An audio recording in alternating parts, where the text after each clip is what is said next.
welcome back to my channel. It's me, Karen. Instead of diving straight into products like I normally do, I kind of want to share with you some of the websites that I've been staring at a lot, even though I can't purchase it because they only ship to Korea. But I'm going to go ahead and share them with you guys. So let's go.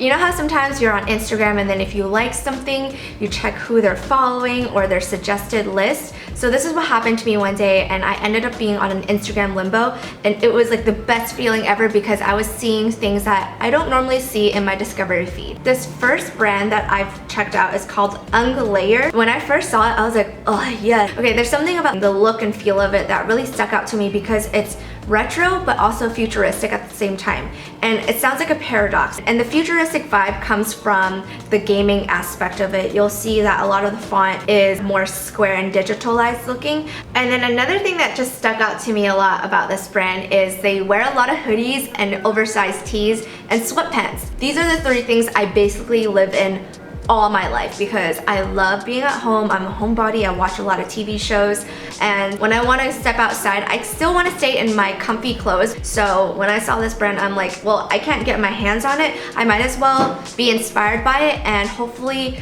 design something that has this type of aspect embedded in it in my line in the future. That's a little spoiler alert, by the way. So the next brand is called IAMKARENO, and I'm not sure if I'm saying this right or wrong because it is also an overseas brand, and I don't think they ship to America.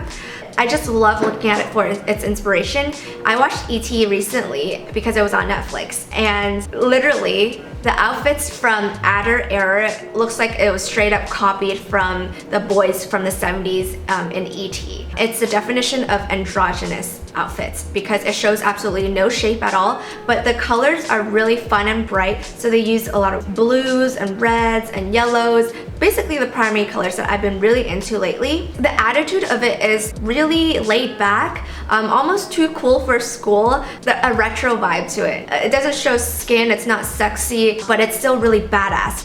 It's so cute. You guys have to check it out. I'll link it in the description box below. So the final brand I want to share with you guys is called Like a Virgin, and it's also a Korean brand. The things I've been showing you have been very retro. I think in every single brand that I've showed you guys, it kind of brings you back to a different era. Now this one, Like a Virgin, is more like 90s, and it stays within the 90s era, which I really like. When I see these three brands together, I like to mash it up together and kind of create my own style with it. So Like a Virgin, I really like how it uses a lot of film to shoot its posts, and there's something about film and the grainyness of it that really sets that post and that picture in its time. And although we're in 2016, because they're using film to capture their clothing, it really shows the type of vibe that they're trying to pull through. You guys already know about how I love the 90s, so when I saw this brand and its androgynous fit of its clothes, like baggy tees, I was really taken aback and I really like it. I urge you guys to go ahead and click the description box and the link below because I think the websites are also really unique, and I'm definitely going to be drawing inspirations from these three brands when I do launch my own brand. I've been watching a whole bunch of TV shows lately. First one I want to mention is called Terrace House, which was recommended to me by Michelle. So Terrace House is a reality TV show set in Japan. The premise of the show is about these three boys and three girls, and they're put into a house together. It's a reality TV show, but it's not very contrived like the ones here in America where there is a crap load of drama where people are pulling each other's hair or they're beating each other up. No, none of that kind of stuff at all. What's really interesting about this show is they're really just capturing how Japanese people interact with each other. I think there's an underlying saying that, you know, you go to the show to find a significant other or you make new friends. And so it's really interesting to see how these people kind of develop in the show. I think the really cool aspect of this is that the people in the show can leave anytime they want. Once they leave, a fresh face comes in, and it just keeps the show very dynamic and interesting.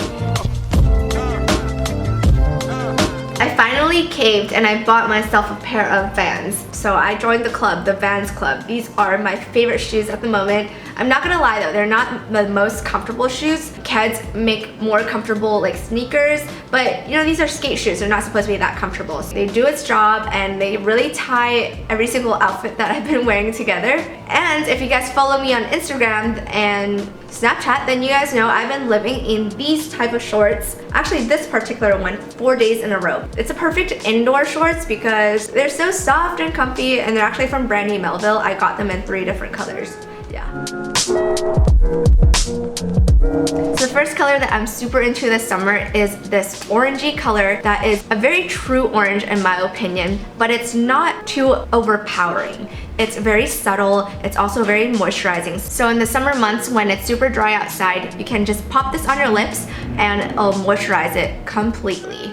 And the packaging is so cute, which is always a plus in my book. The second color is actually from Jenn's new release with Colourpop, and her collection is called Jenn Sequoia. This is one of the colors that came with the collection, and I actually had this in my inbox for a little bit close to a month now, so I've been putting this color on my lips quite often. This is in the color Dahi, and it's her matte finish liquid lipstick. I really like it because it has this really nice peachy color to it, and it's not too peachy. It also has a little slight of pinky undertones to it, also kind of nude, so I think it just goes with everything. So she told me that the formula is actually new from Colourpop and it's not as drying as their older matte finish formulas. I actually have to agree, it's pretty nice. And the trick is to let it dry after you apply it on your lips, and then just give your hands a couple quick smacks so that all the residue and the excess product stays here instead of on your lips, so that it doesn't build up throughout the day. Alright, that's it for my favorites this month. I hope you guys enjoyed this. If you guys want to see more inspirations like websites and you guys like that segment of my favorites, please let me know in the comment section below. If you guys have any websites that are inspiring you guys, please share them with me because I'm always scouring all over the internet to get inspiration. I will see you guys in my next one. Bye! I love you guys so much. Bye!